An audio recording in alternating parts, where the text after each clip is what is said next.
সারা দেশের মতো বন্দরনগরে চট্টগ্রামেও চোখ রাঙাচ্ছে সংক্রামক ব্যাধি হাম। গত 10 দিনে হামের উপসর্গ নিয়ে প্রাণ হারিয়েছেন 5 জন।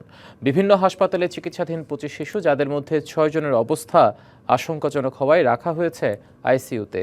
পরিস্থিতি মোকাবিলায় বিশেষ বেড ও আইসোলেশন ইউনিট প্রস্তুত করা হয়েছে। টানা 5 দিন ধরে জ্বরে আক্রান্ত 2 মাস বয়সী সাদ বিন আজিজকে নোয়াখালী ও ঢাকা ঘুরে নিয়ে আসা হয় চট্টগ্রাম মা ও শিশু হাসপাতালে। গত কয়েকদিন ধরে হাসপাতালটির আইসিইউতে চিকিৎসা চলছে তার। হামের উপসর্গের পাশাপাশি নিউমোনিয়া থাকায় চিকিৎসকদের পর্যবেক্ষণে রাখা হয়েছে। জ্বর হওয়ার পরের দিন থেকে ওর পুরা শরীরে বিচি পুরা শরীরে বিচি। এখন জ্বর পড়তেছে না ওর, 104, 105। প্রথমে র্যাশটা হয়েছিল, র্যাশের পরে জ্বর হয়েছিল, এরপর ও শ্বাসকষ্ট, কাশি, চোখগুলো 2 দিন পুরাই বন্ধ ছিল। বেশ কিছুদিন ধরেই চট্টগ্রামে উদ্বেগ বাড়াচ্ছে হাম। গত 10 দিনে এই রোগীর উপসর্গ নিয়ে মারা গেছে 5 শিশু। এর মধ্যে চট্টগ্রাম মা ও শিশু হাসপাতালেই প্রাণ হারিয়েছে 3 জন। আক্রান্তদের অনেকের অবস্থার অবনতি হওয়ায় নিতে হচ্ছে নিবিড় পর্যবেক্ষণ কেন্দ্রে। নিশ্চিত হাম কোনো রোগী মারা যায়নি।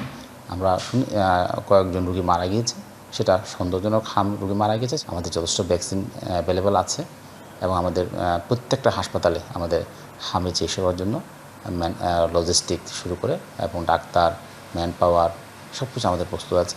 আমাদের আশা করি আমরা এই পরিস্থিতি আমরা মোকাবেলা করতে পারব। নগদ নিয়ে এলো হার না মানা হার অফার।